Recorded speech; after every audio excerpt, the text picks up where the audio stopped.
Call it like I don't see it. It's time. Call it like I don't see it.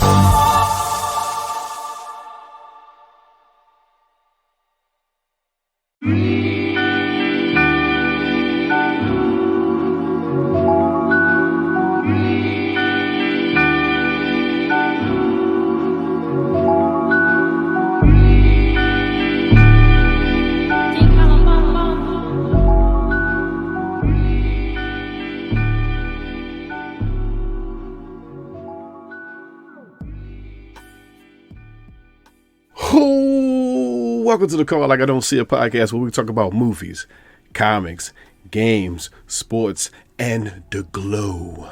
I am GP. And co-hosted with me for this week, you're known for Player 2 at the end of the podcast. He's been on here before, people.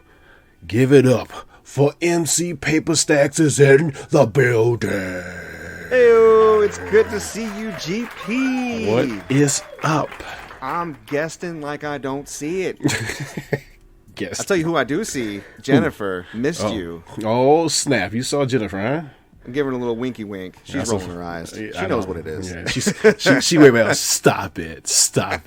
That's what she doing. Love right you, now. Jennifer. All right. No, I'm so glad you invited me back. Love you guys. Love the show. Missed you. And I think we got a lot of awesome stuff to talk about. I am looking forward to it. Oh, yes, indeedy. Yes, indeedy. How was your week, sir? It was good.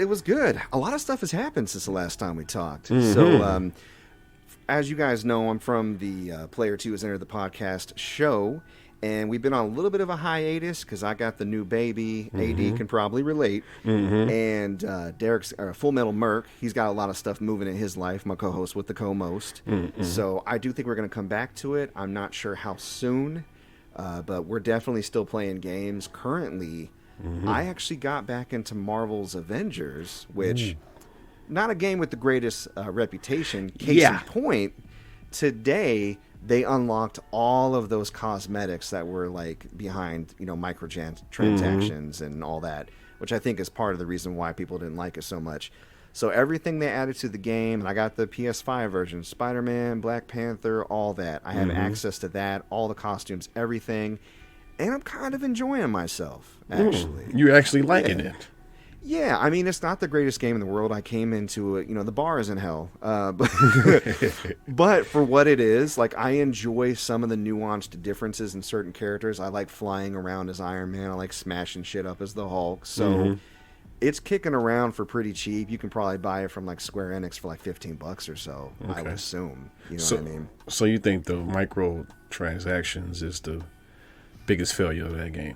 Let me break that down, GP. Specifically, I think when your design hinges on encouraging people to spend money and to keep playing, you make bad decisions as far as making a good game. Case in point, there was a point where Square Enix actually increased the amount of, or I should say decrease the amount of experience points you get for playing the game because people were quote-unquote leveling up too fast. Mm-hmm.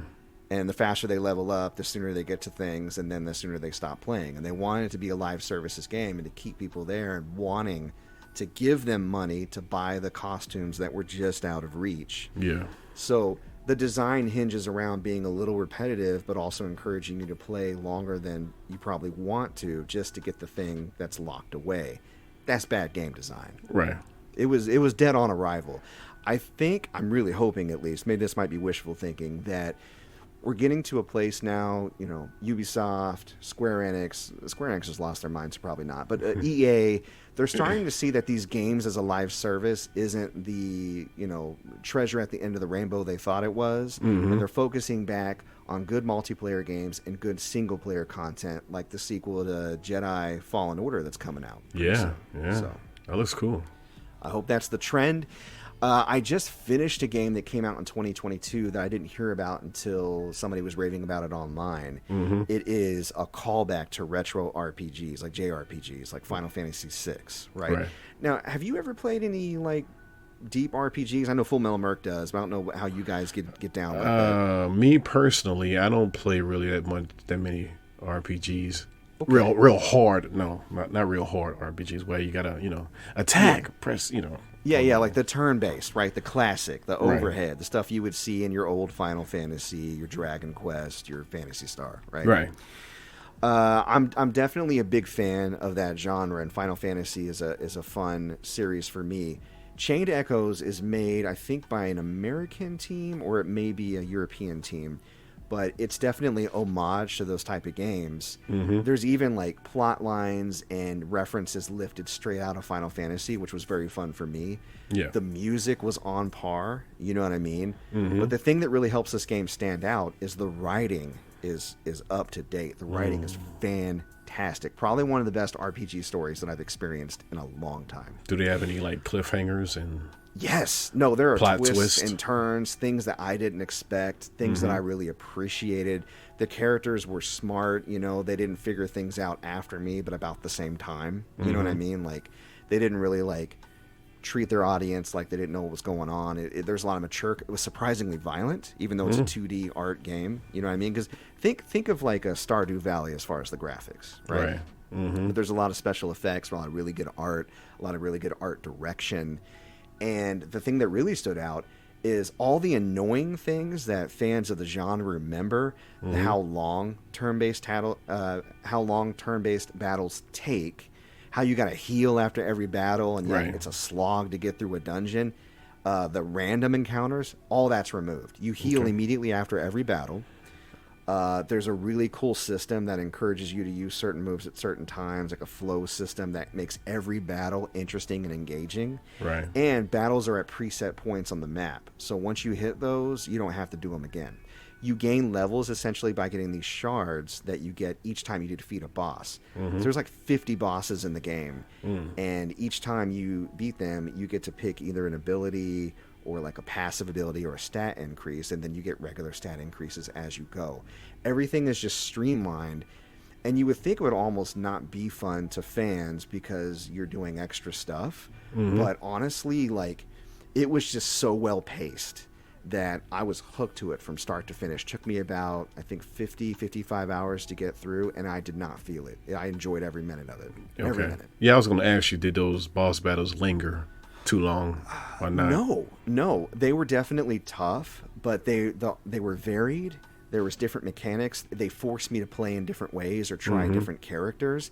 And the thing is, you know how like a lot of, well, you may not know, I don't know, depending on how you play, but this can stretch to other genres too. Sometimes when you have status effects like sleep or poison or status boosting things, increasing your attack or defense, it doesn't make that much of a difference. In this game, it makes a huge difference. Okay. Yeah, because a lot of games they just added on for like cosmetic, but it won't really affect the player. Most of the enemies you fight are immune to poison anyway, so what the hell's the point? Right. Not the case in this game. Okay. They scale the difficulty, so if you don't use the tools in your arsenal, you're going to have a bad time. But if you do, you're going to feel like a master chess player. You're going to feel like you figured it out. Like, I felt so smart and empowered by the game just by design. You know what I mean? And I can't recommend it enough. It cost me like $25, I think, to get the Nintendo Switch version. But I believe it's on all the systems. Okay. So, yeah, if you're looking for something to play to tide you over until the next game, I would highly recommend going and picking it up. Okay. And the name of it is? Chained Echoes. Chained Echoes. Okay. All right. Loved it. Okay. The only other thing, kind of big. So, for those who don't know, I've been married for the last 13 years. Beautiful wife. Love her to death. And the two of us kind of bandied about the idea of a different look on the relationship, opening things up, so to speak, which can be a controversial topic, I know. Polyamory, ethical non-monogamy, that type of thing. But, to some, yeah. Yeah, my wife is into women. Obviously, I'm into women, so we kind of opened it up to see other women. We actually had a girlfriend for a couple of months, and that was really nice. And it's just where we're at in a relationship. We trust each other. It's brought us closer, and we're having a great time with it. And I just never thought in a million years that I would be at this spot in my life, to be honest. Very happy. I can tell. How did that come about? Like, how did just the idea comes into the marriage of that? Sure. We are really big on communication. Right. Even when it's uncomfortable. So in the beginning of our marriage, if she saw somebody she thought was cute or I did and we had some thoughts, we would come home and we would hash it out and we would talk about it. Right. And that kept us honest too, because I feel like the number one thing that can get you in trouble is keeping too much from your partner. You know, like you think somebody's cute. You're like, I don't want to tell my partner, it'll upset them. Right.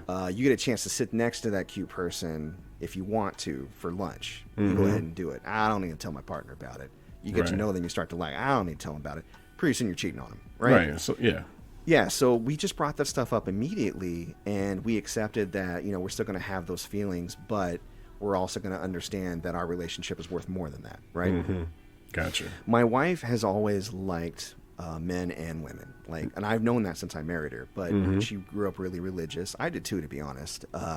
And so we, she never really explored that, and we just kind of let it go. And as we progressed through our marriage and kind of found our own way, as far as what works for us, morals and otherwise, we would bring it up occasionally, and it just was never the right time either. Right. We were focusing on raising or having kids, getting them brought up from babies, jobs, different stuff like that. And it just came up last year. I was, she had made a joke about it, like, I'll give you a hall pass, right? And I was like, word? Really? And I was like, because I'll give you one. And we decided to try it out. We're at the apex of our trust, dude. Right. Like, I trust her so much. We've been through so much crap, and I really thought it was just the right time. We're solid. You know what I mean? Yeah. And it ended up paying off for us. Like, there was some weirdness in going out on dates and coming back and talking about it at first. Like, oh man, this is something, right? Right.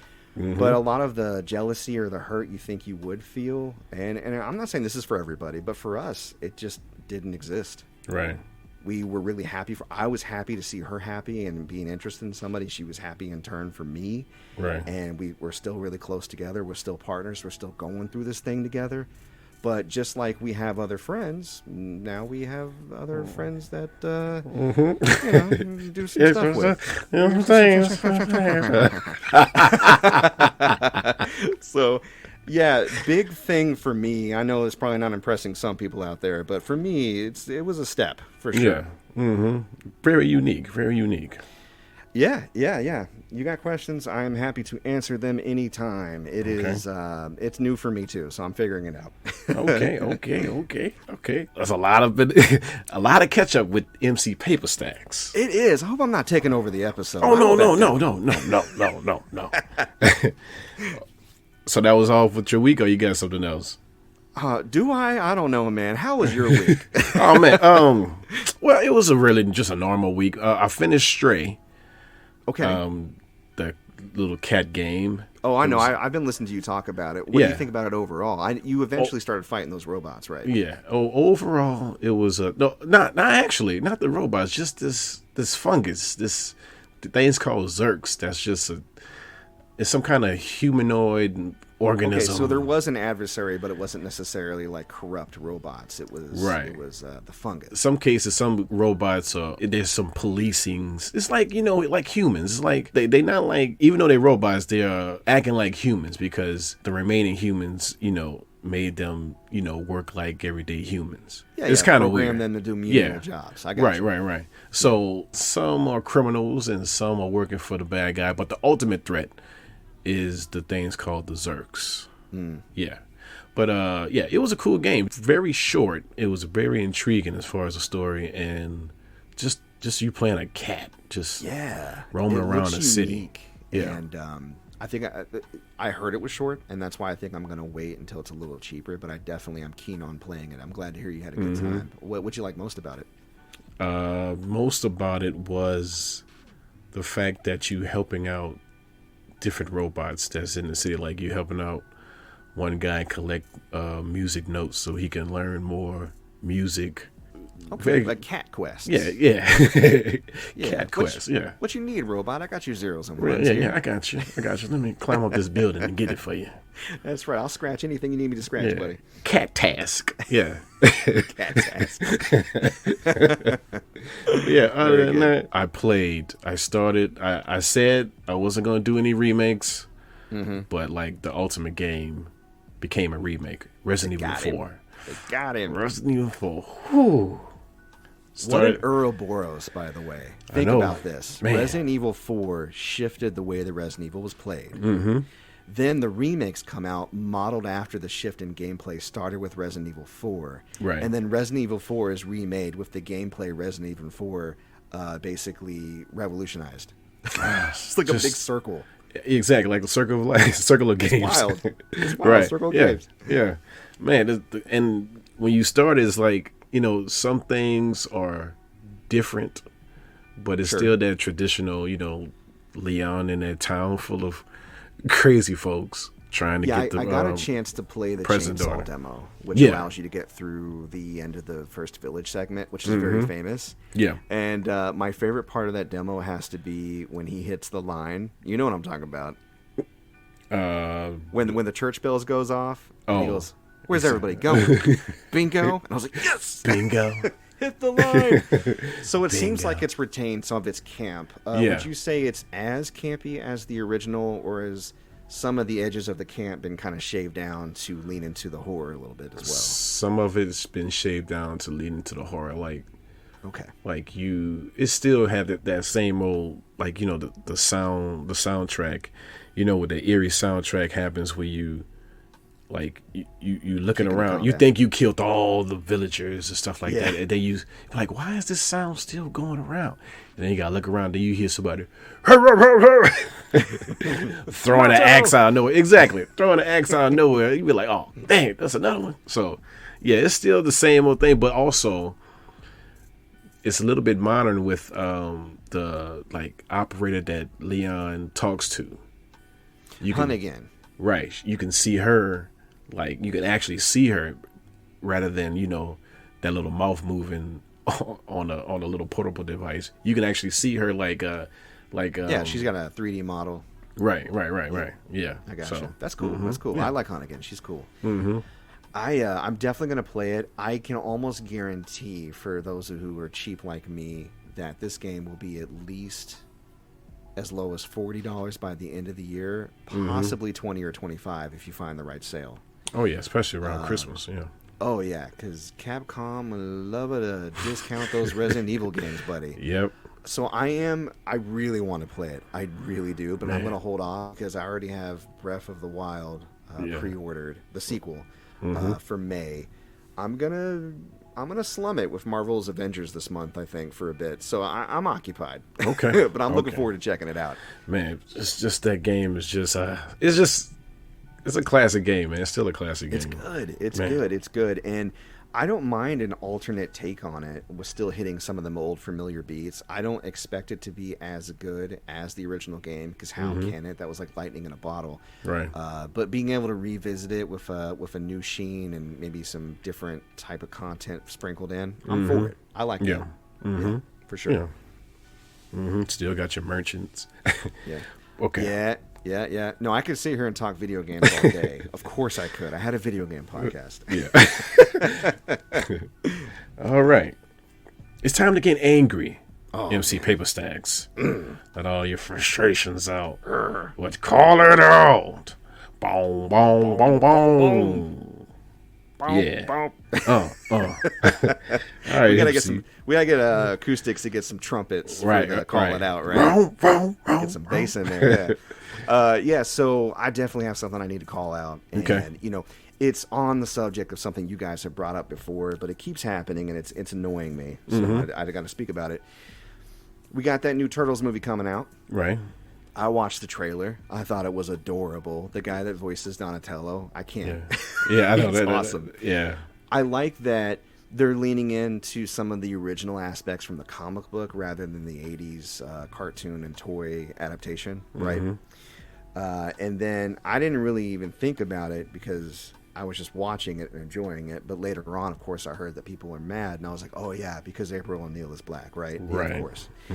And the fact that, like, a bunch of people who were children when the 80s cartoon came out, myself included, although I'm not in this group, but I'm one of the people that was a kid, they fell in love with the lore and revere it so much. And again, this is a joke comic book about Daredevil, where they just made them turtles, and instead of the hand, it's the foot. Right. It's not Shakespeare, people. So pretty simple. Yeah, but they're so mad that April O'Neil isn't a white woman with red hair. Like that's the hill that they're dying on. Right. You know what I mean? Like we all of a sudden can't relate to her or something. It's like dying on a hill where you don't know how you got on the hill. Exactly. And the thing is, you call yourself fans, but then you would know that the original creators intended April to be either Asian or of mixed race. They said she could be white, but they didn't really care. So why do you care? Exactly. You're self-reporting, okay? Yeah. You're racist, or you can't identify with anybody who isn't exactly you, which means you're fucking basic. You basic-ass racist. I'm calling you out. Shut the fuck up about it. Okay? There's been nothing but white people in every single damn show that I've been watching since I was born in the 80s. We're finally getting some diverse stories and some shit that maybe I might not know a whole lot about. You might not know a whole lot about. Right. And that's interesting. That's life, dude. Yeah. Get over it. Right. So yeah, that's my call it out for the week. I just I roll my eyes every time. Same man babies on the internet crying about something. It's gonna be always like that. Always. They love mermaids, apparently. Who knew? Exactly. I know. Motherfucker. They want to be out of the sea. Talking about some mermaids. Get your ass out of here, man. If you don't go to the ball game. Oh my God. What is pissing you off this week, GP? Oh boy. Oh. It's not as serious as yours, but okay. You saw Thor: Love and Thunder, right? I did. Awful movie. We know that. A few redeeming qualities, but I will agree with you on the overall sentiment. Yes, kind of awful. Right. You see, I don't think you saw Ant-Man and the Wasp: Quantumania yet. I have not. I'm being cheap because I know it's coming to Disney Plus, and it's not Black Panther 2, which was excellent, by the way. But go ahead. Yeah, it's you can watch it in the theater or the movie. It doesn't matter. Yeah. But it is better than Thor: Love and Thunder. I must say so. Yeah, how could it not be? But yeah, exactly. Now, tell me why Thor: Love and Thunder made way more money than Ant-Man and the Wasp: Quantumania. That's my problem. Tough one. That's a tough one. I know partially why, because of critics. Yeah. It's because of critics down bashing the movie, but they didn't down bash really Thor: Love and Thunder. Thor: Love and Thunder had critic reviews that actually liked that movie, but they didn't like this movie. And I don't get why. Is it a ploy? Is someone got a side hustle? Yeah. Or what? Yeah.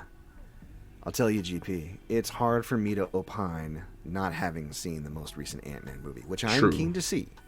True. But there's something to be said about the fact that I did go to the theater to see Love and Thunder, and I didn't even think about going to the theater to see Quantumania, even though arguably it's more important in the timeline, right? And plus, Jonathan Majors. Right. Come on. That's the star of the show. Actor. That's the star of the movie right there. The new Denzel, in my opinion. He's crushing it right now. Right. But no, I'm wondering if it's just dissipating goodwill, right? Because to me, my goodwill with Marvel was pretty high going into Love and Thunder. I love that instead of Led Zeppelin, this time they're kind of leaning into Guns N' Roses for the soundtrack. I love some of the comedic beats from the trailer. I think Chris Hemsworth kind of nails it. And, we really liked Ragnarok, which was also directed by Taika Waititi, right? Right. Hopefully I said his name right.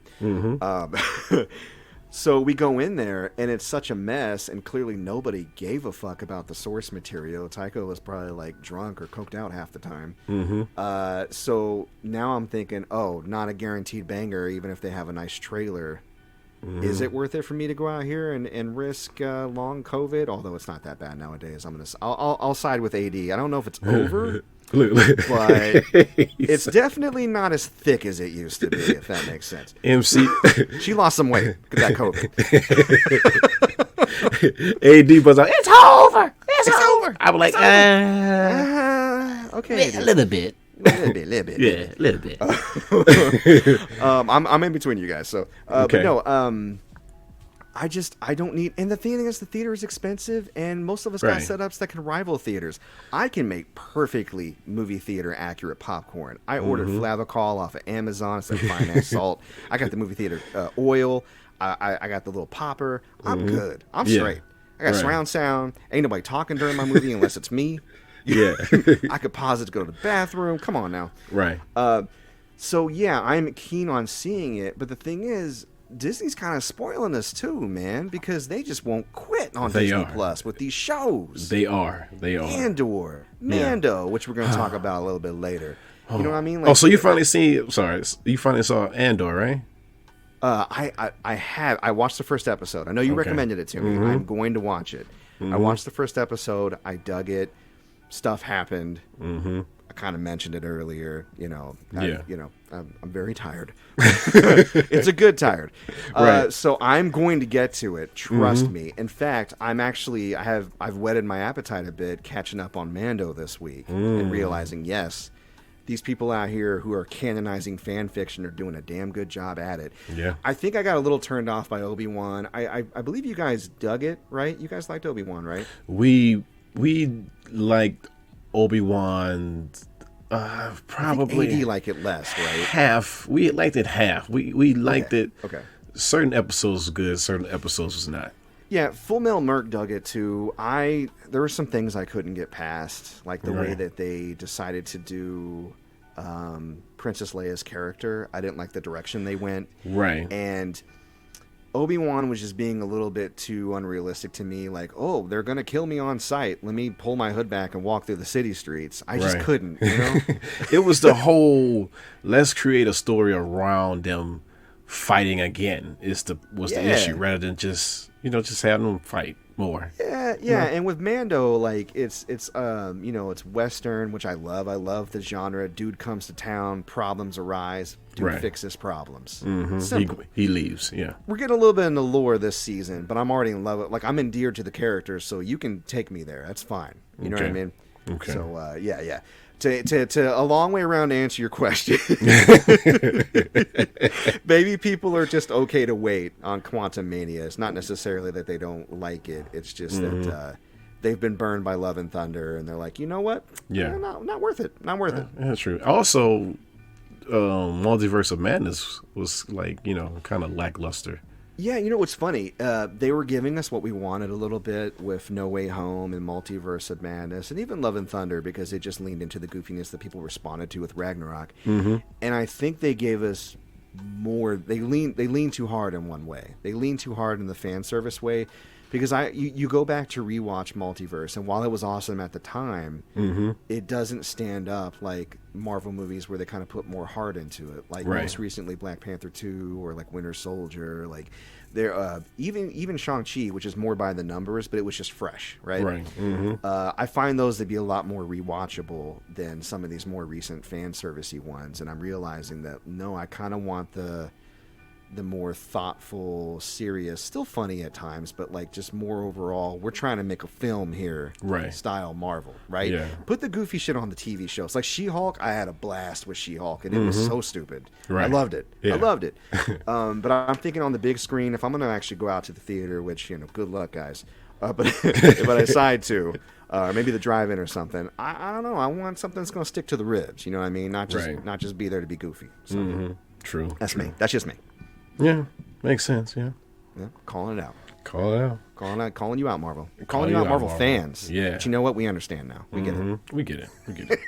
Somebody I don't understand though. Why? These crazy ass stories you sent me this week. What's going on? Holy crap! Oh man, from Daily Star UK, Lake Natron on Tanzania, Africa, is one of the continent's most serene and terrifying lakes. Why?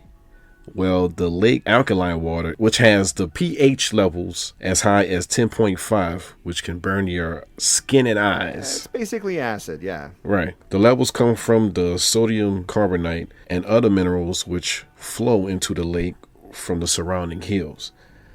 The same sodium carbonate is used in mummification. Mummification. That's right. In fact, Mummification. that's why they call it Lake Natron, because natron is the shortened name of sodium carbonate decahydrate. It is, like you said, it's a preservative. It will mummify for sure. Yeah.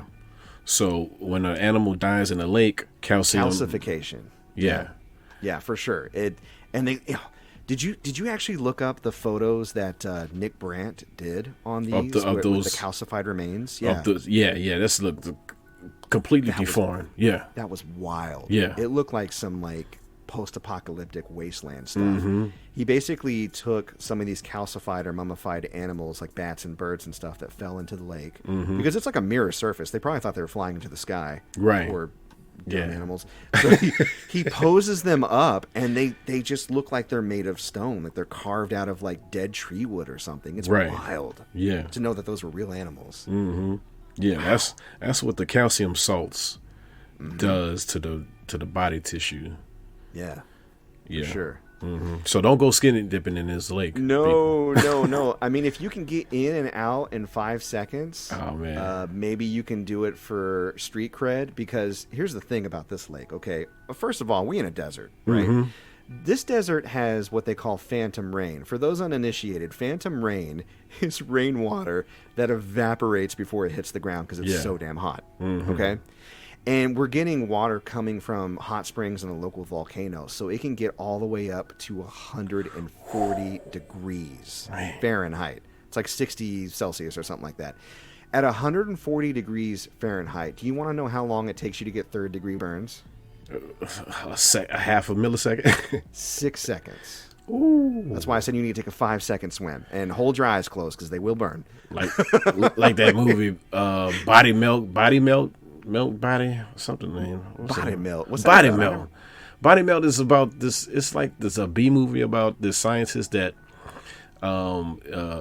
test on this community where they use this something where it's like it makes you beautiful. I think a cream or something makes you beautiful, or plastic surgery or something like that.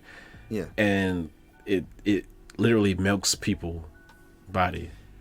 That reminds me of one of the short stories on Cabinet of Curiosities on Netflix. Yeah. Except for it actually worked out for that person. Spoiler alert. Yeah. But then again, it did because it didn't. Yeah, because we know. yeah. Man, like this. The cool thing about this lake is it looks awesome, right? Oh yeah. Like the pictures, it's blood red, right? And it gets its color, I believe, from one of the few things that can live in this lake. It's a bacteria called. Let me see if I can remember. Oh, here it is. There are creatures that live in it, a microorganism called cyanobacteria.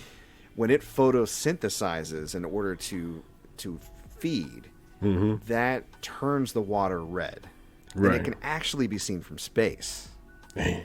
Wow! So it's like a blood sea. Now there is one creature aside from the bacteria, because bacteria are hardcore. I'm talking about like an actual living, breathing, making noise creature, like a big creature that lives in this lake. Above all the others, there's this one creature that lives in this lake. Now, what kind of badass creature do you think this could be? Gotta be like an armadillo or a bear, something or with some type of armor, something that's gonna be like something that's gonna literally try to kill you if you touch it. Like an elephant in full plate armor, right? Bad attitude. Yeah. No. Southern. Or not even southern, I think. They're less. They're called lesser. Flamingos. Flamingos, bro. Flamingos. You know those birds, those skinny ass legs? Yeah. So basically, their legs, the skin on their legs is so tough, it can withstand even like wading into the lake, right? Wow. And these flamingos are actually naturally white, but they get pink coloring specifically because guess what they eat? The cyanobacteria. Love it. It would kill most other organisms just from the inside out because of how toxic it is. Not these flamingos. I was thinking it was like, their skinny legs just like take 6 seconds a leg and then 6 seconds. Like they just hot foot it through. Yeah. Like we got to mate fast. Hurry. Yeah. Hop on my back. Let's go. Right. No. They have tough skin and they thrive there. One of the few places in the world that flamingos do thrive, specifically because any would-be predators can't hang. Hey, I mean, the safest place to be is whatever's gonna, give your enemy a bad day. If you can somehow survive that, you're good to go. And True. the flamingos do it. So, I don't know how those flamingos, like, how do their body don't, burn from the inside eating that type of bacteria? it's evolution, baby. I mean, that's what it's taught us. Like, there are really harsh environments on Earth, but if an animal is bound and determined, and enough traits come through to be resilient towards whatever danger is in that environment, they will find a way. That's true. Life finds a way. Yeah. And that has been your mini positive chakra in the episode there. Yeah, that was a good one. No, that's good. So I thought it'd be fun experiment to try to come up with different names. Because, okay, Lake Natron, all right? It's good enough. Yeah. It basically tells you what you're going to get if you're familiar with your chemistry, right? Mm-hmm. But I feel like a deadly lake that turns things to stone, that's full of acid, hot-ass acid water, gotta be a better name. Gotta be something that rings off the tongue. Yeah. GP, do you have any ideas? I'll get you started. I'm thinking Lake Medusa. I get that. Yeah. Yeah. Medusa. Yeah. That's a good one right there. Yeah. I'm thinking Lake Gargoyles. Lake Gargoyle, right? Because it's about to sundown on your ass if you go in there. Exactly. I'm thinking Chuck Norris's bathtub. Ooh. Dang. Okay. That's a good one right there. Okay. Yeah, I had all day to prepare. Don't feel bad. This is Okay. Chuck. I was thinking, who could swim in this lake? Chuck Norris, probably. Right. I'm thinking Lake Mannequin. Lake Mannequin. I'm thinking I like about that. the classic comedy. Okay, Yeah. I got it. How about the Devil's Crack Sweat? That's it. Is that the one? That's the one. I only had one more, and I thought of this while I was thinking about my call it out. What if we call this lake comment section of the Turtles trailer? Ooh. Because they salty as fuck. Boom! Roasted again, basic ass racist. What you thought? I forgot about you? I'm still mad. You thought I forgot? I'll throw your ass. Actually, you know what? Throw my body in that lake when I die. Fuck cremation. Fuck getting buried. That's not baller enough. Throw me into the lake so I calcify and become a statue. A statue that will last forever. Ooh, okay? dang. And put it in my front yard. Yeah. People need to know. Dang. You have a generation of yourself. Put me in an awesome pose, okay? And then put me in the lake. Your great grandkids be like, yeah, that's my great grandfather right there. Oh, that statue? No, that's literally him. No, that's him, though. That's actually him. Yeah. Turned his ass to stone. Baller as hell. He mummified himself in that lake over there in Africa. Oh, man. So dope. Man. So dope. So do you want to call it right then and there on I that? think we're going to need to call on the Deadly Blood Red Lake for sure. Well, okay. call it Moving on. Hey, MC, you ever like to know what it's like to die? What in the mental health? Yes and no. God, I don't know, man. That's Without actually doing it, Yeah, of like, course not. like Of the course experience, I don't know. It depends on how accurate. I mean, how accurate could it be? What are we talking about here? Right. Well, now an artist has created an exhibit that show folk what it's like to die, the death of dying. Well, the experience. Yeah, like a death simulator. Right. Artist Sean Gladwell calls it passing electrical storms, in which, through simulation, you experience cardiac arrest to brain death. Okay. That's kind of weird, man. Yeah, so it's like a VR, right? Like right, they put on a helmet, they lay you on a bed. Okay, like I remember they in the were hospital. saying, yeah, it's like a room, and you see like you're in a hospital. They're trying to revive you, and the bed has vibration tech, and I'm sure there's like other stimuli that they use, which is cool. And this was based off of one guy's experience. I don't. Was it a body of work? I thought it was just an individual. I think it's multiple. It is research. Okay. Yeah. Okay, because there are differing stories, right? Some people see the tunnel of light, but this isn't a tunnel of light type of tale. Oh no! If I recall, This is This is a actual real sucked into the deal. void of space. Right. This was like dark. Yeah. And people were saying that it was giving them anxiety. Yeah. It's giving me Black Mirror, to be honest. I think this. I was thinking that this is a whole Black Mirror episode. For sure. Either that, or you're paying $100 to look at a black screen and maybe get a little bit of a back massage. I don't know. Right. Right. Maybe it's the best grift of all time. Exactly. Because like it's partially like you're literally laying down and getting the monitor attached to your finger, right? Yep. And probably the shittiest Avatar sequel we'll ever see. But, yeah. It's taking a dark turn, buddy. They're getting hardcore in Avatar 3, man. Yeah, man. Oh man. Yeah, anyway, Would you do it? I was gonna ask you this. Oh man, I would do it. I would do it. Yeah, I would do it. Cause like some experiences you must have to see it for yourself. Yeah. Even though, some people some people can't really take virtual reality in general. Like they could be, those videos where the older person has virtual reality on and they actually move their body and hit the TV or something like that. Like they'll jump into the TV. Yeah. Right. Some people can't take virtual reality. Me, I don't like it, but I'll experience that just one time. I can handle it when it's stationary. Like if you're laying on a slab and dying, that's fine. If you have to move around an environment, that's where I'm like, ugh. Right. I think I would do it too, but I would definitely take it with a grain of salt. How can you possibly know what happens after you die? Exactly. You can't even trust your brain because neurons are literally firing and dying off. Right. You could see anything in the world and it might not be real. It might be just your brain messing with you. You know what I mean? Hallucinating and who knows what happens after that? True. Yeah. There have been people that come back from flatlining, but they all say different shit. Right. I've heard it all. So. I think this guy just listened to multiple stories and try to recreate everything he did and make it as one story. Yeah. I kind of would like to see a series of this, but they do all of the different variations, right? And then you can kind of judge for yourself which kind of felt most authentic. Right. And, it's funny. Recently I saw this movie on Netflix called White Noise. It's got Don Cheadle and Kylo Ren. What's his name? Why am I blanking on his name? Right. Guy that was in Girls. Yeah.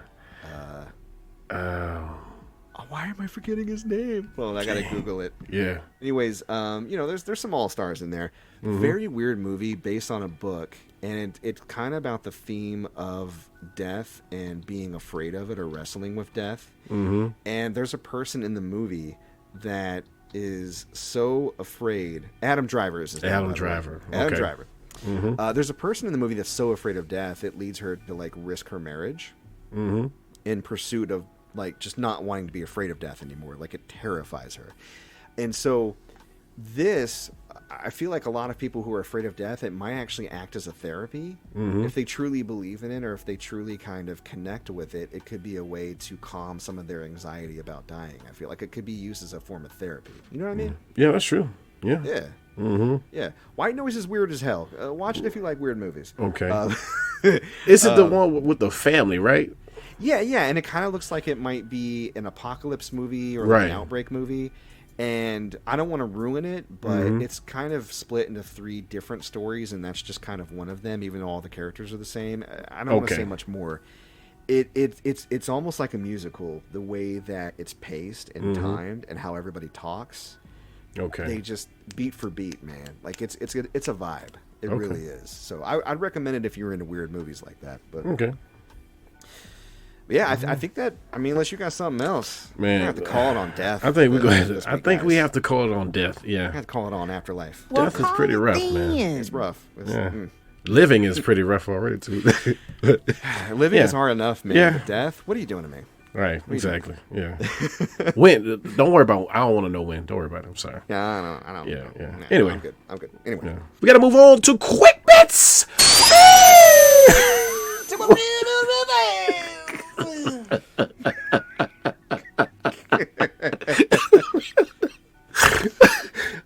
I forgot about that. My Yep. best 80 impression. Real pal. Oh gosh.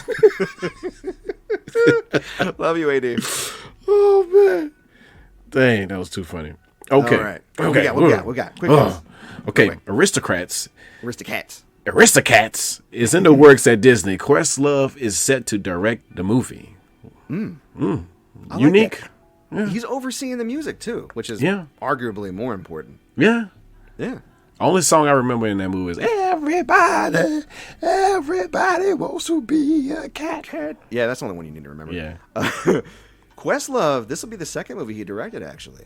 Yeah, because the Summer of Summer of Soul. I'm so glad you heard about it. Yeah. Mm-hmm. Yeah. I haven't watched it I yet, felt though. like it was kind of overlooked. So, for those who don't know, Summer of Soul is a documentary about the Harlem Cultural Festival in 1969. Right?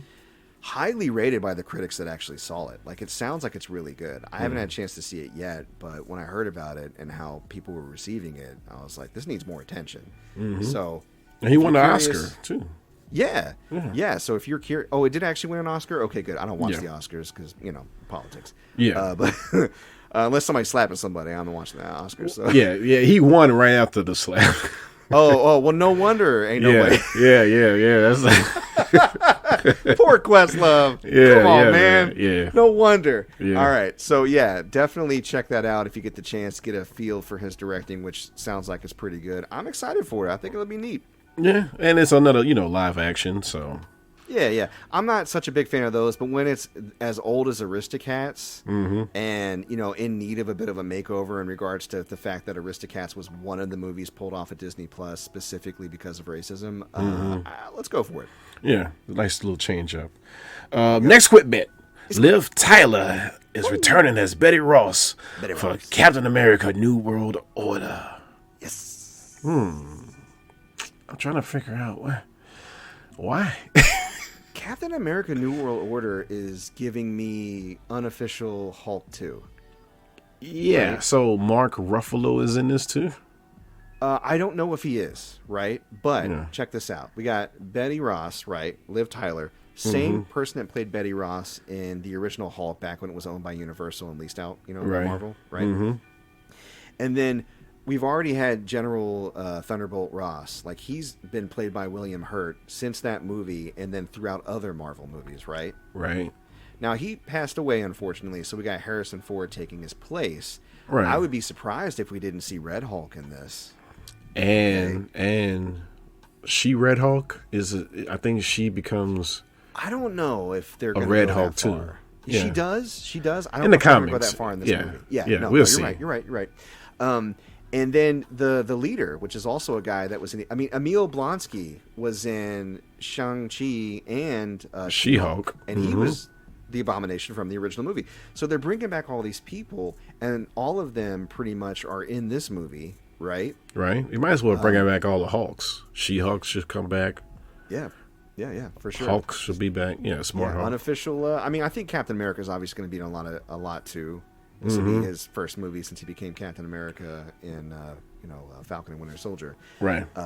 The one mistake they made, in my opinion, William Hurt, they gave it to Harrison Ford. Perfect opportunity to make Liv Tyler's dad Steven Tyler. Huh? Steven Tyler as Thunderbolt Ross? Pull back, Blonsky. Yeah. Hulk, he's too strong, baby. Yeah. It would have been perfect. Baby, you can't date the Hulk, baby. Be in my music video. Woo, woo, woo, woo, woo, woo. Jenny got a gun. It would be, I know, what you're thinking right now is my Steven Tyler impression is perfect. You're right, it is. Also, I'm thinking about him with a mustache because General Ross gotta have a mustache, and that would be Keep weird. the scarf, though. Yeah. Hot town, living in the city. Hulk, destroying all the city. Driving in the koozie. Oh, Captain man. America, do what I tell you. Better Ross, don't go near. Oh my god. Okay. Okay. But all right. I think she's in the movie specifically to be like a gamma radiation expert. Because we have the leader who has gamma poisoning. I think she's going to be somebody they consult for info. I don't know if she's going to have a big role, but I think that's why she's being brought back. And also because she's, you know, the daughter of Jennifer Ross. So. Well, yeah, I was going to say, like, there could be some drama there, too. Yeah, it's going to be some. I never thought, honestly, that Thunderbolt Ross would be in it as much as he was after the first Hulk, you know? So they got plans. They really do. Yeah. Also because they say he's the president of the United States now, so. He's going to become the president, yeah. Okay. It's going to be weird. It's going to be interesting. It's going to be interesting. Speaking of other Marvel stuff. Secret Invasion. Quick bits. Will reportedly premiere on June 21st on Disney+. Here for it. Me too. Secret Invasion. Here for it. You know who I didn't see confirmed in the cast list, though? What's her face from WandaVision? The girl that was in Chi-Town. What's her name? What's that actress's name? See, we're bad about this today. Two broke girls. No, not Kat Dennings. Okay, the woman who got the photon powers. Oh, you talking about Okay, Monica is her Rambeau. name. Yeah, Monica Rambeau is the character's daughter of Carol Danvers' best friend, right? And so she got her powers in WandaVision, and then she got contacted by Nick Fury while he was on a ship, and like that he was going to be. I think a Skrull is actually who connected, right? Like, hey, Nick Fury wants you. I was hoping she'd be in it because one, she's fine as hell, but two, I really liked her character. Like, I really enjoyed watching her in WandaVision. I thought she was very well cast, right? Great character development. Got real hero main character energy. You know what I mean? She's got protagonist energy. Oh yeah, and I want to root for her. So I was really hoping she would be in it. Maybe she's not announced yet. If she's in this, she's probably going to be like an episode. But if she's not, I know she's definitely in that The Marvels film coming out this year. True. You're going to see her sooner or later. Don't worry, sir. Yeah, she's going to come back. I know. Just, I want to see her now. I want to see her now. She's beautiful. She's so fine. Oh, my God. Anyways, moving on. Hey, we open right now, girl. You can come on. If you listening, if you're a fan of the show,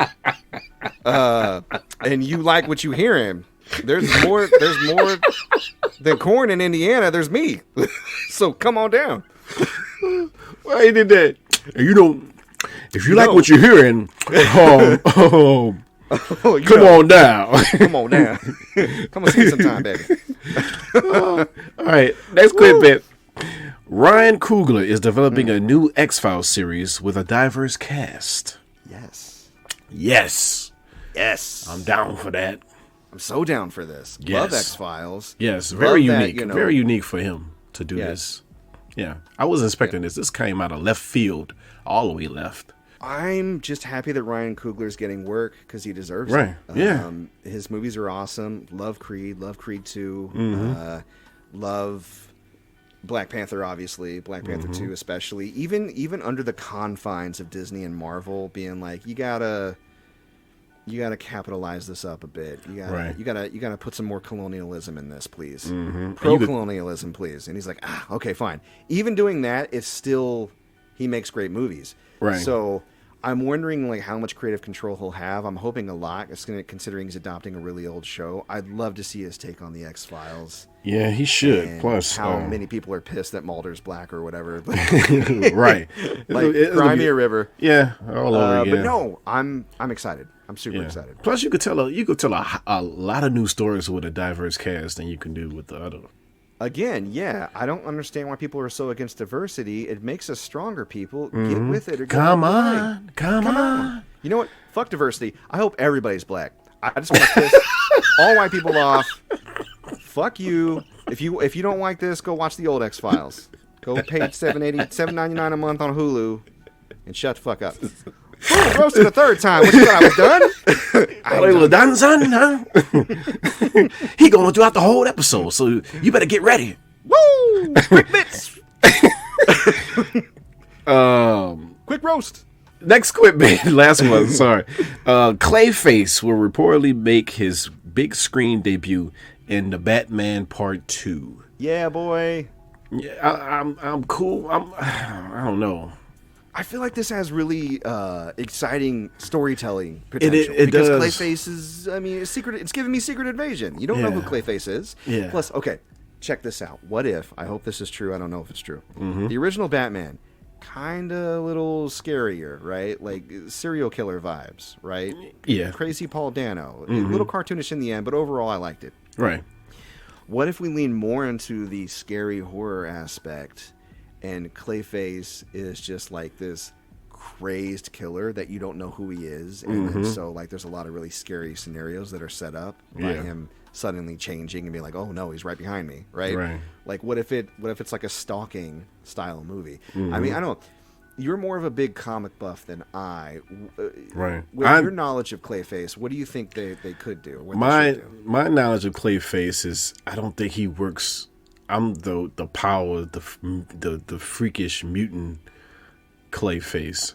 So the Batman Adventures, where he was an actor, and he owed a mob money, and they doused all this makeup chemicals down his throat, and he became Clayface. Yeah. That's what I'm thinking about. I don't know Like how an they're actor, gonna. maybe. Yeah. Yeah, I don't know how they're gonna interpret, because Matt Reeves said that his Batman is real world setting. So I don't think they're gonna use Clayface's powers per se. I think they're gonna use a guy that's just can be anyone by maybe makeup. They'll cross the line. They'll straddle it a little bit, and maybe his face is kind of doughy because of his injuries. Right. And then he can kind of, probably in a morbid and maybe even painful way, move his face around and prepare it to look like somebody else, but not like instantaneously change, right? Right. I'm hanging on to this dark aspect because he's also been on record saying that he loves going for dark themes for DC, specifically like Justice League Dark. Super pumped about Constantine and bringing him back, right? Like we're gonna see kind of like the scarier, like gods and demons side of DC, and I'm kind of here for it. I'm interested in that type of horror. You know what I mean? So, It's gonna be kind of confusing because I don't know. James Gunn is doing it. There's gonna be two different Batmans, right? Yeah.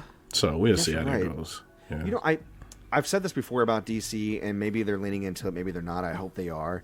I don't want them to be a cinematic universe. I want them to take and make isolated, interesting stories from their source material. Because I think they do better. Think about some of your favorite DC films in recent history. Just name them off the top of your head. Batman. Yeah, The Batman, which is right now it's self-contained. Joker, self-contained, right? Wonder Woman, we're going to pretend there wasn't a sequel. First one. It was set for the DCEU, but by itself, it's good, right? Right, yeah. This Flash movie might be one of those two.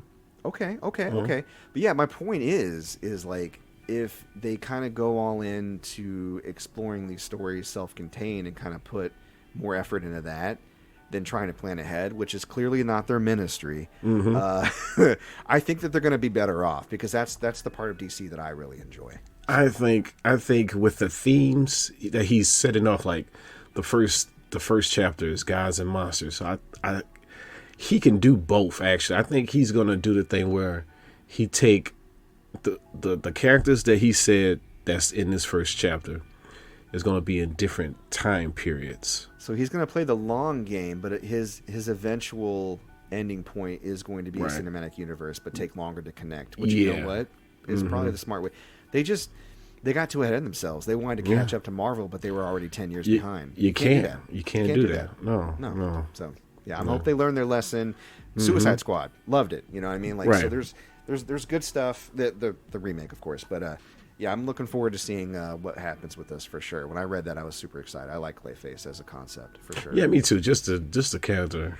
I don't know what type of character is Clayface is. You know, it'll be his first time represented on the big screen, as far as I know. I mean, unless you're talking about like animated movies, but like as far as live action Batman, right? Yeah. Long overdue. Long Can't wait. overdue. And that was Quick Bits.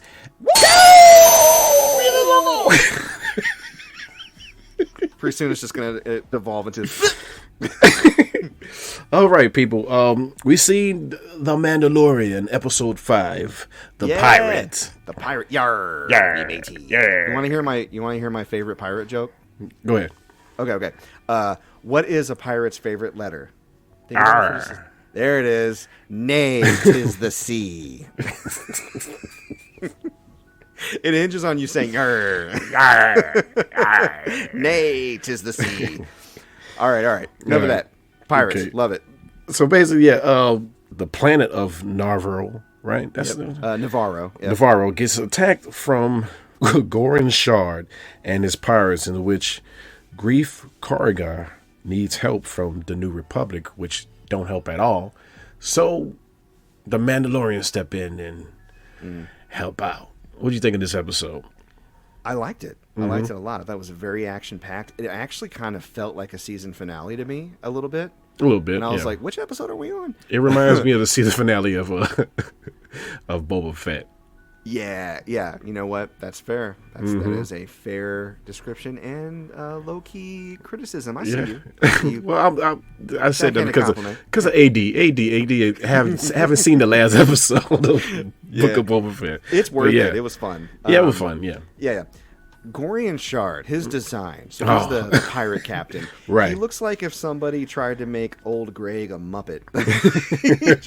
I'm old Greg. I want to take over your town. You hurt my friends. You hurt them real bad. Do you like me? Do you love me? Do you think you can learn to love me?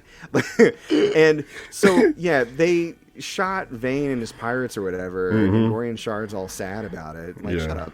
I was about to say. I thought was interesting. Like, I don't want to overlook this. Yeah. Grief Karga, which, by the way, Carl Weathers directed that episode, I think. Yeah, he directed this. Yeah. I think this one in the last episode. So That's he cool. did some good episodes. Yeah. I like that. So, yeah, Grief Karga, Carl Weathers' character, he contacts Carson Teva, which is that Asian pilot that Right. Mando ran into on the spider planet that let him go. Remember that? Yeah. He's a good dude. He's like one of those like by the rules cops that doesn't know that he's in like a broken fascist system. Yet. Yeah, but he always So lets you know cute. something going down. Yeah. He's Somebody like, go sir, do we something. should do it because it's the right thing. Right. You stupid baby. Yeah. You know, nobody gonna but do yeah, that. so, yeah, he goes to talk to the Republic, and they're like, "I'm the ladies' man. I don't give a shit about that." Right. And then old girl with the short hair, she fucking around. Yeah. Talking yeah. about don't go help nobody. I was worried that when he came up on the ship that she was going to be around the corner waiting on him. Yeah. I was like, Carson Teva, you're putting yourself way too out there. You're about to get fired, and like from life. Right. Okay. About to throw you in Lake Natron.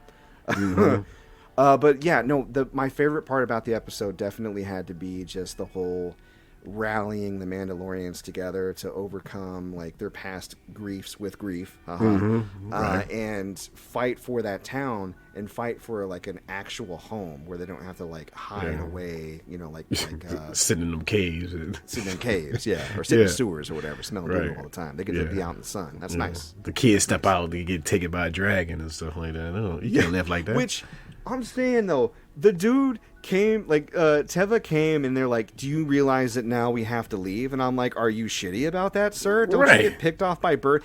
Exactly. When they got his son with the bird, he was like, well, every time they get it, we never get to him in time." And I'm like, how many times does this happen? right. I'm sorry. What has to happen to you in order to move? Listen, there was a shooting across town, and I'm like, do we need to live in this city? Exactly. Right. Yeah. You got birds. You gonna start second guessing yourself. Yeah, man. Like, Birds a carrying kid gotta people take it off. again. We gonna have to go. We need to revisit this. Yeah. But The other major thing that happened. Oh, I'm sorry. Go ahead. I was about to say, Goran Shard to me looks like Swamp Thing's uncle that's always asking for money. Yeah, he Yeah. looks like great value Swamp Thing for sure. They call him Uncle Lettuce. Uncle Lettuce. Yeah. We're about to smoke you, Swamp Gorian. Thing. Come And on, I man. don't mean shoot you. You the devil's lettuce. Wait, no. Wait, oh, no, you can't do that. Oh, me matey, no. Come about on, to parlay. BBT. Take me. Okay. Okay. I have a few problems with this Okay, episode. okay. One, I just don't get the helmet doesn't really matter now. Then it matters, and then it doesn't matter again. Yeah. From the people that thinks it matters. Like, what's going on? Yeah, I'm having trouble getting a read on the armorer, and it's not just because she's always wearing a helmet, Right. But she seemed so like.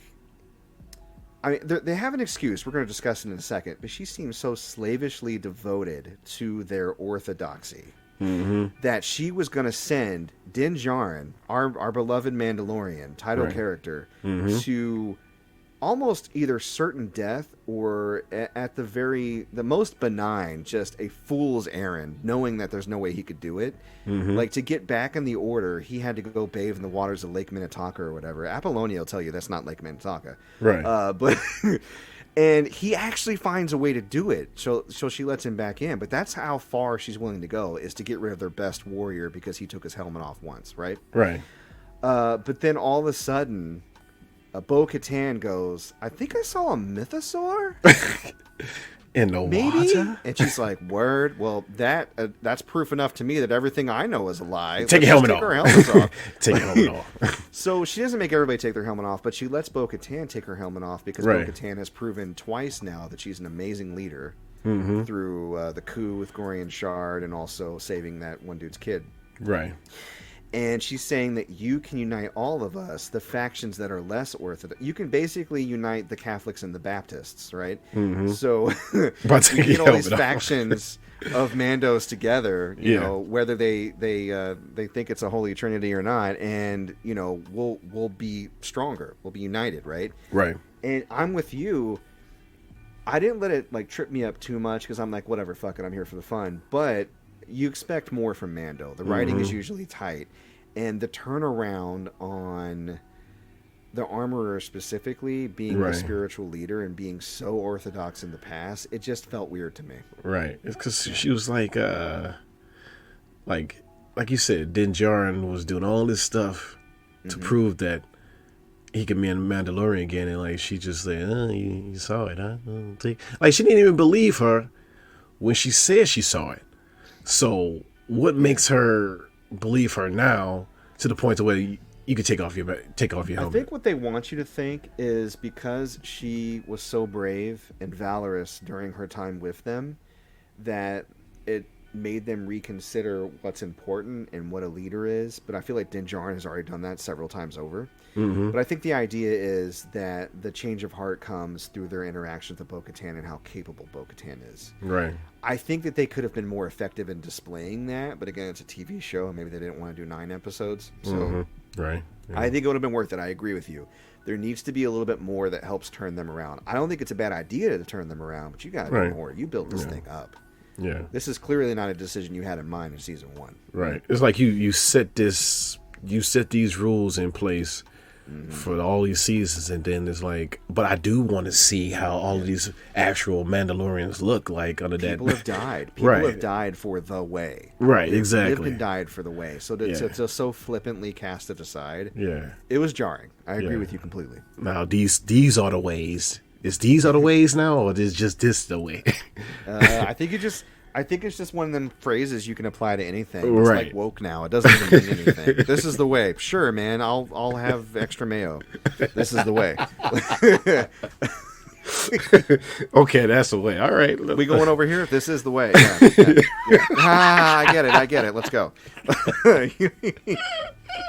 They changed MapQuest name to This Is the Way. Right. But no, like that aside, I still really enjoyed the episode. I liked like I'm glad that you brought that up because that's the last major thing that happened. Bo-Katan, I feel like being put in the position to unite the Mandalorians and them being the orthodoxy being on board with it, and of course the little stinger at the end where when Teva found Moff Gideon's prison transport and it was clear that Moff escaped, he discovered that fragment of Beskar, which is what Mandalorians use for their armor. Right. And the implication is, did the Mandalorians help break Gideon out?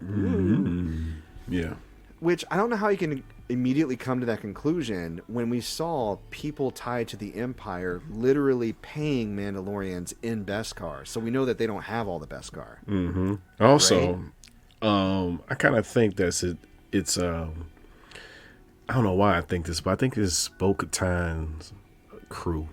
'Cause I haven't seen them none this season. That's the only true. reason They went why a I little asked bit that. rogue because she didn't Yeah. have the sword. Right. Yeah. Which she should. She handles that way better than Jin does. Way better. Or Din, excuse me. Yeah.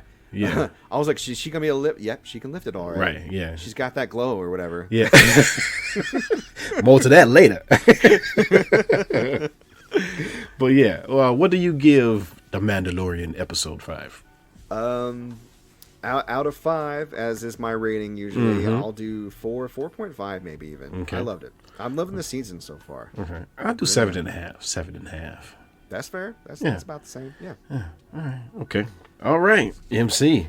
I'm feeling the call of Reminisce. Yeah. You know, over a very gorgeous classic. Yeah. Yeah. The Last Dragon. 1985. Let's go back to 1985. 1985. To the Last Dragon, people. Yeah. You are the dragon. Yes. Dragon. You possess the power of the glow. Man. We gotta talk about that glow. Whoo.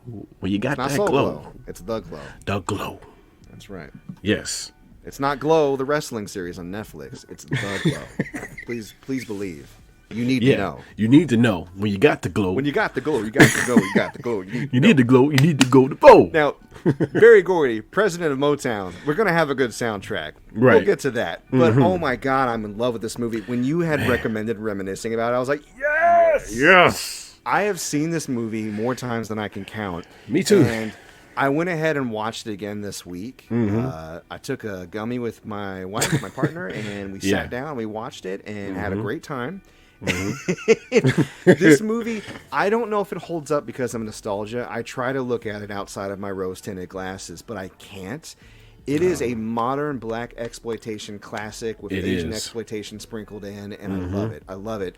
It is so competent and yet so incompetent at the same time. Right. It's the perfect blend of dumb and awesome. Exactly. This movie is lightning in a bottle. It's Point Break. It's Resident Evil 4. Exactly. It's a cult classic. It's so good. Very cult classic, man. Jeez, man. Just the thought of that 80s music video music and weird music and kung fu mixed together. It's just DeBarge, Rhythm of the Night, got famous from this film. They launched it. You know what I mean? Yeah, that was great. That song catapult on its own, and not really because of this movie. And this movie is still great. You know what I'm saying? So, man, no, that's what I'm saying. Like they literally like pushed that out in 1985. Like, look, we're legit. Okay, we got access to the good songs, and that really added legitimacy to one of the characters. But maybe we should get into it. For folks who haven't seen The Last Dragon, what's it about? What are we saying right now? Does any of this make sense? Yeah, man.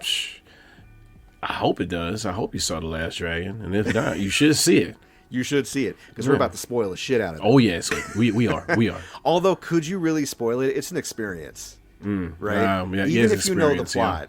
Like, you're going to miss a couple of things, but overall, like, you can't. Right. There's magic that cannot be subtracted from this movie. Right. This is one of those.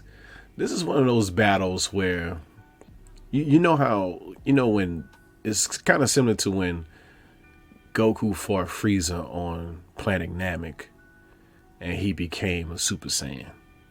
I'll take your word for it. It reminds me of the plot of Return of the Dragon a little bit, which is... of course it does, though, because Bruce Lee is such a heavy inspiration on this film. Right. What I like about the film is you basically have a story about a young autistic man on the spectrum who's really obsessed with Kung Fu culture, but can't tell the difference between the Japanese and Chinese aspects. Right. So he calls everybody in his family... like Mama-san, Dada-san, Richie-san. I'm like, that's not. There's somebody needs to be a Chan, but he does kung fu, which is Chinese, right? And so, for all of y'all that don't really care who's doing what, like, back in the '80s, a lot of us just didn't know. We were ignorant, but that's what this movie is. It is a love for something without really knowing all about it, and it's perfect. Right. So Everybody says he's weird too. Leroy Green, the main character. Yeah. He wears a Chinese hat. He eats popcorn with chopsticks. He does kung fu. And his little brother's like, you're weird as hell. You don't know when a girl likes you or not. You don't know if you like a girl or not. So walking around New York looking like a cosplayer, nobody looks twice because that's New York. Yeah. And apparently, he's the only man who stands between a local rival kung fu master and total supremacy. Yes. Now, who's the master? Sure enough. Am I the prettiest? Baddest low-down mofo around this town. Sure enough. The Shogun of Harlem. Yeah. Yeah. So Shonuff is wearing like football pads, and he's looking like half Japanese, half Devo band member.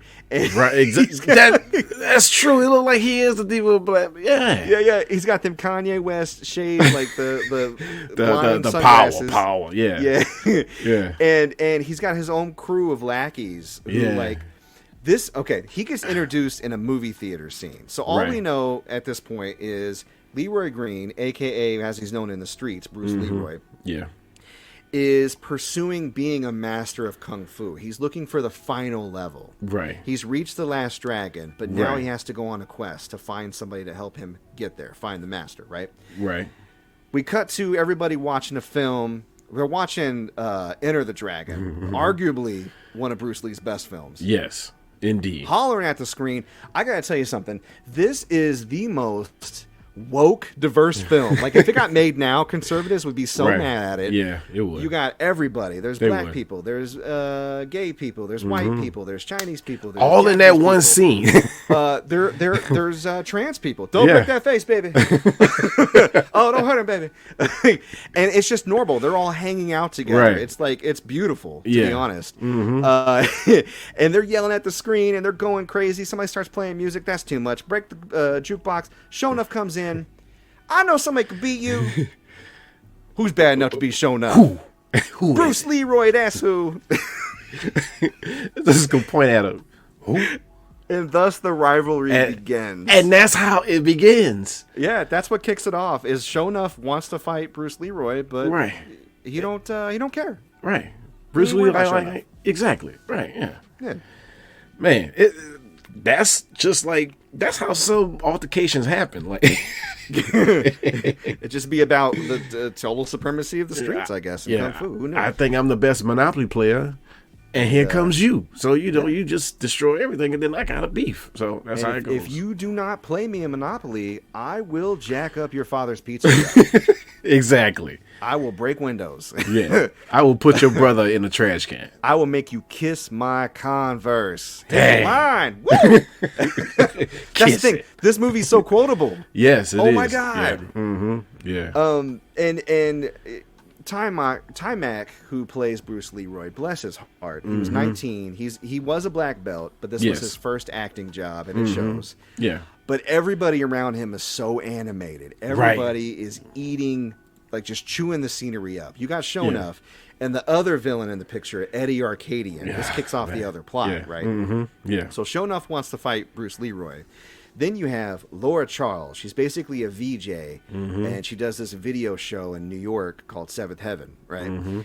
And so Eddie Arcadian has his girlfriend who did her own music video, and he wants to get her music video on Laura's show. Why wouldn't he, right? That's the big thing. So he sends William H. Macy, baby William H. Macy, over to talk to her. Like, Laura, this is a very heavy cat that wants to do this show in the most major way. And Vanity's like, I am on too much cocaine to talk to you, sir. Wants to. He's a dangerous guy. He's a bad dude, Laura. Said, no, I'm not fooling with your crazy jacket. What is this? Yeah. And she gets her hair teased all out to oblivion, and she goes out and she does a weird ass song, which I love so much. That song is weird.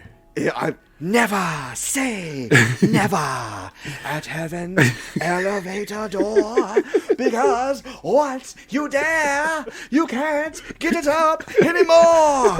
And her eyes are so scary. It's her voice and the dance moves that gets me. Like, what is going on? GP, I'm lightheaded. I'm lightheaded. I can't. I love this movie. So, yes, and that is just one of the crazy, crazy songs that are original to this film. It's amazing. Right. Mm-hmm. So, anyway, she's like, nah. Eddie Arkadian's like, okay, you want to piss off a gangster? You're going to have to expect some gangster shit. Right. He sends thugs out to get her, right? Mm-hmm. And she screams or whatever, help. And then, Bruce Leroy happens to be nearby, kicks all their Every asses. time. Every time. He's always just right there, isn't he? Right, yeah. So they eventually succeed in kidnapping her, and he shows up and saves her again. And then that kicks off Eddie Arkadian's beef with Bruce Leroy. He's like, I need somebody to tune this motherfucker up so I can give my girl's video on the show. Right. It don't make no damn sense. It don't need to make no damn sense. Dirty books. I found it. And to think I found them in your suitcase. So they torture Laura Charles by watching this music video. This is the most ass stupid 80s song ever, and they meant it to be. And I mean, to be 280s for this movie, you have got a bar to clear. Right, man. The bar is the opposite of hell. It is unclearable, but they did it. They succeeded. They did. And so ultimately, Eddie Arkadian finds a way to make it so Bruce Leroy has to fight Sho'nuff. Right. By kidnapping. Yeah, they kidnap Laura. They damsel Laura Charles, which I didn't like. Yeah. Like, she doesn't get a whole lot to do in this, unfortunately. But Eddie Arkadian's girlfriend, she shows him off. She's like, are you really doing this all for me? I'm doing this all for you. Well, then don't. I don't want you to kill nobody. Right. And he's like, shut up, fix your face. Nobody does this to Eddie Arkadian. Nobody. And he clowns her. He was like, you just getting by on your tits? You're just some dumb broad. You're replaceable. And she roasts his ass. She was like, you're a midget asshole. You're misguided. You are also from our small hometown. Also getting by on my tits. Fuck you. I'm out. Where you going? Elocution class. So, yeah, she warns Bruce Leroy so he can go and save Laura Charles, right? But right. I mean, Bruce Leroy not around. He's still trying to figure out how to get to the next level. Yeah. But he don't know. He don't know. He is the master. Is he, though? Because when he shows up to fight Sho'nuff, guess who does have the glow? Ooh. The glow of the final level. The power to do After Effects animation and blast people in the face with it. Sho'nuff. That's Sho'nuff. Sho'nuff had the hands. His hands literally glow. Yes. So, yeah, basically he whoops Bruce Leroy's ass. Mm-hmm. And then he has flashbacks to his master, to Laura Charles wanting that D, like talking about you like a master with me, baby. And he realizes that the true power of the last dragon, the master, was in him all along, and his whole body glows. Yes. And he cracks them knuckles and defeats Sho'nuff. Eddie Arkadian shoots him. He catches bullets with his teeth. I ain't going to hit the next line because I would like to not be canceled, but you get my point. Yes. In, please. In word, please. There you go. But, I mean, again, this movie is so dumb and so good at the same time. People, you need to watch it. Yes. It's not like The Room. The Room is so bad it's good, but it's still bad. I want to do that one next, man. Just that's like a hybrid of a Call and Reminisce / I can't believe. Yes. That's a first of its kind right there. Yes. It is. Mm-hmm. It's bridging the gap between two segments. Right. I love this. Mm-hmm. I love this for you guys. Yeah. Call me back for that one. I'll love to talk about it. I got you. AD don't know what I'm talking about, but yes, he has to see it. Yeah. No. It's on YouTube. You can go watch it anytime you want. Mm-hmm. So, yeah, it's bad, but it's also good. Right. Like, it's got heart. It's horrible. A simple story. It's horrible. I'm not going to defend it, but it's got good pace. It flows fast. Mm-hmm. Even if you're not understanding what's happening, you're entertained by just how cartoonishly stupid it is. Right. It's so fun. It's another whole bunch of sayings you can say from that whole movie. But anyway. Oh, it is so quotable. It's so sincere. That's what makes a good campy movie is the sincerity and the passion of the people that making it, and just it's that Dunning-Kruger effect. They're bad at things they don't know they're bad at, so they go at it with full confidence. Right. But again, there's good. The guy that plays Sho'nuff, the guy that plays Eddie Arkadian. Yeah. I'm trying to think of who else. The main henchman. He was really funny.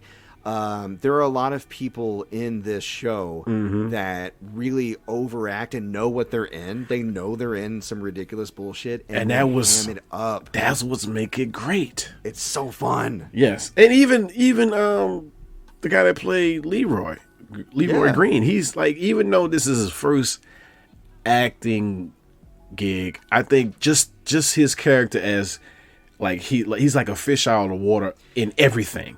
He's got And it's meant to be more like in a mysterious but artistic way, and he's yeah, definitely on the spectrum. Yeah. But no, he's got like Jackie Chan, I don't want no trouble energy. yes, You know what I mean? Yeah. And I think like he's still around. I mean, there's a lot of people from this movie unfortunately that passed away, but Tymac is still around. He's doing really well. Yes. He loves talking about The Last Dragon, and he's got a really good sense of humor about it. Right. But yeah, it was just you got to give him some slack. He was Right. 19. It was his Yeah. first acting job. I take and it. he did play a good foil because Yeah.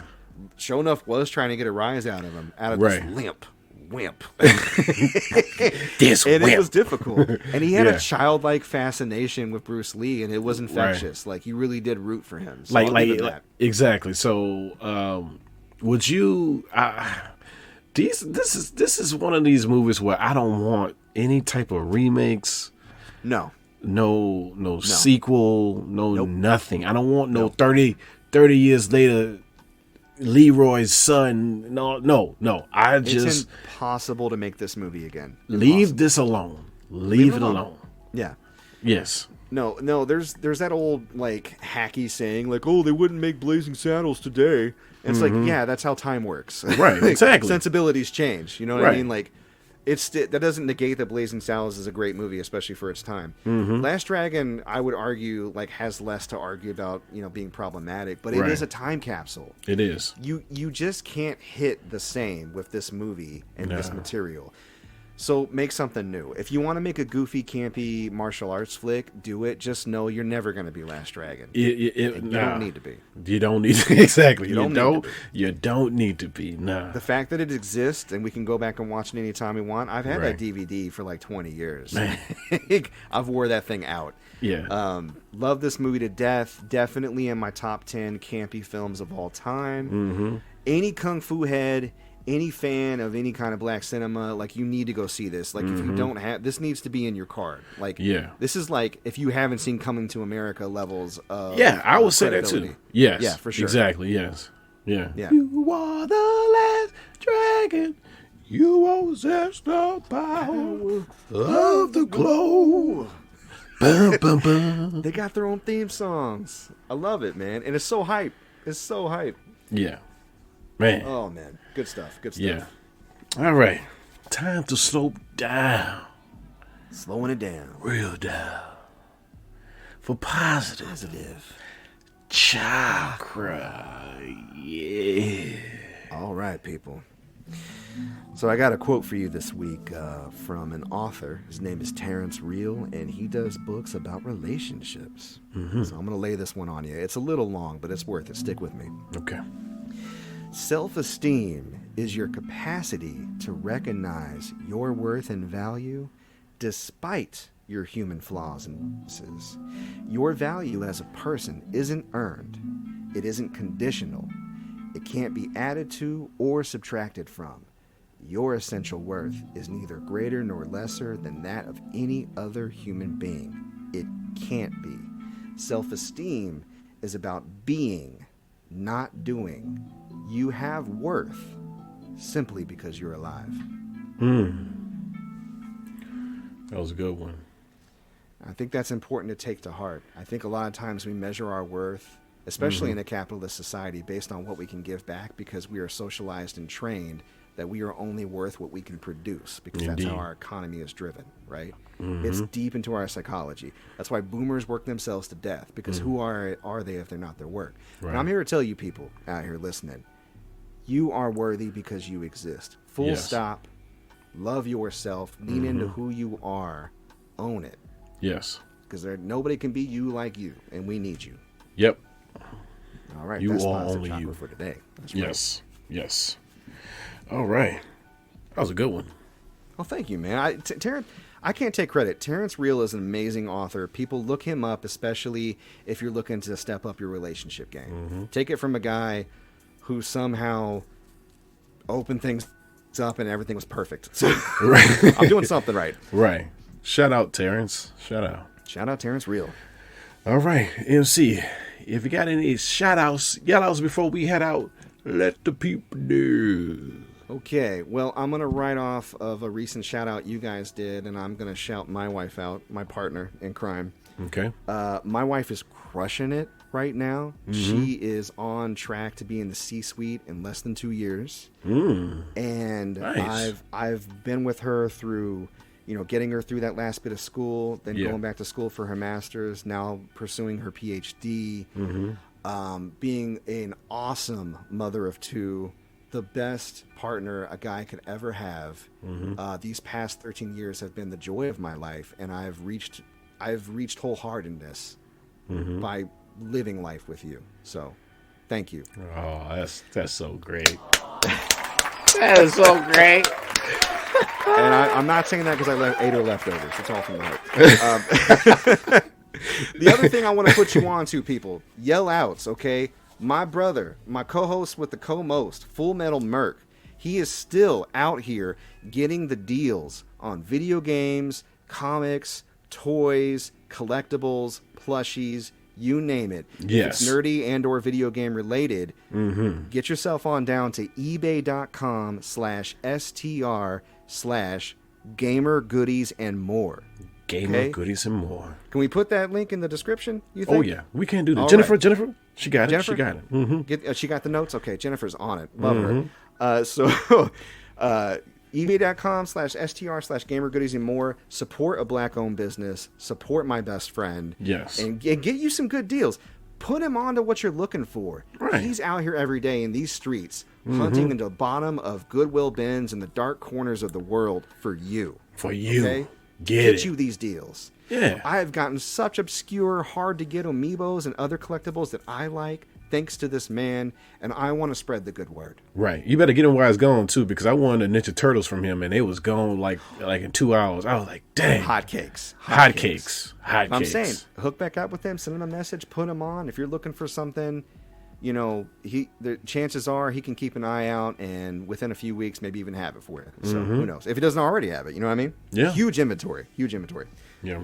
All right, I think that's it for me for yell outs. One last yell out though, you and AD.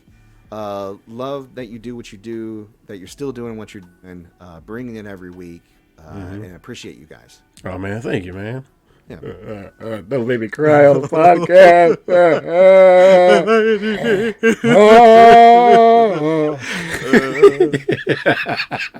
My emotion. It's changing me. Okay. Yell out to Civil Disobedience. Civil Disobedience is a crew. Well, we had game night at my house for the first time. Yeah. I'm sure AD gonna talk about it on the next episode, because he's been wanting to come to my house for the last, ever since I got it.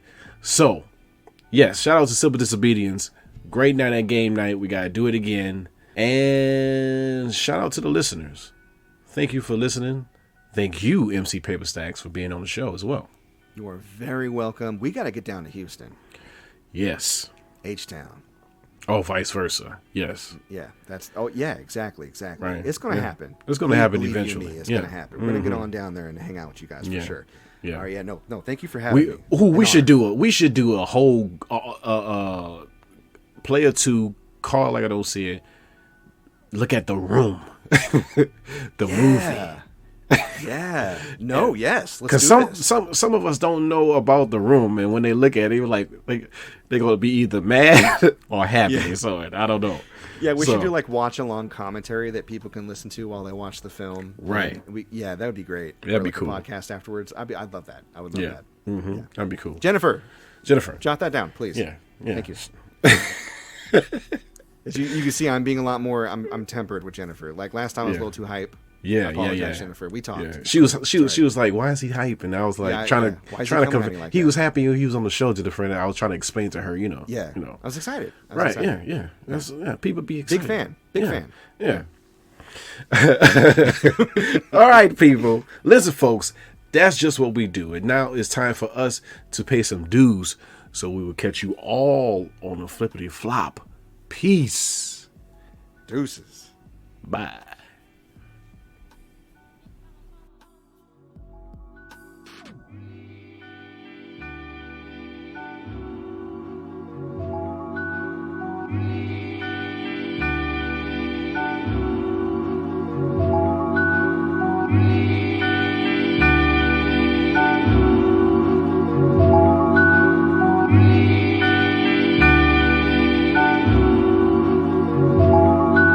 Call it like I don't see it. It's hot. Call it like I don't see it.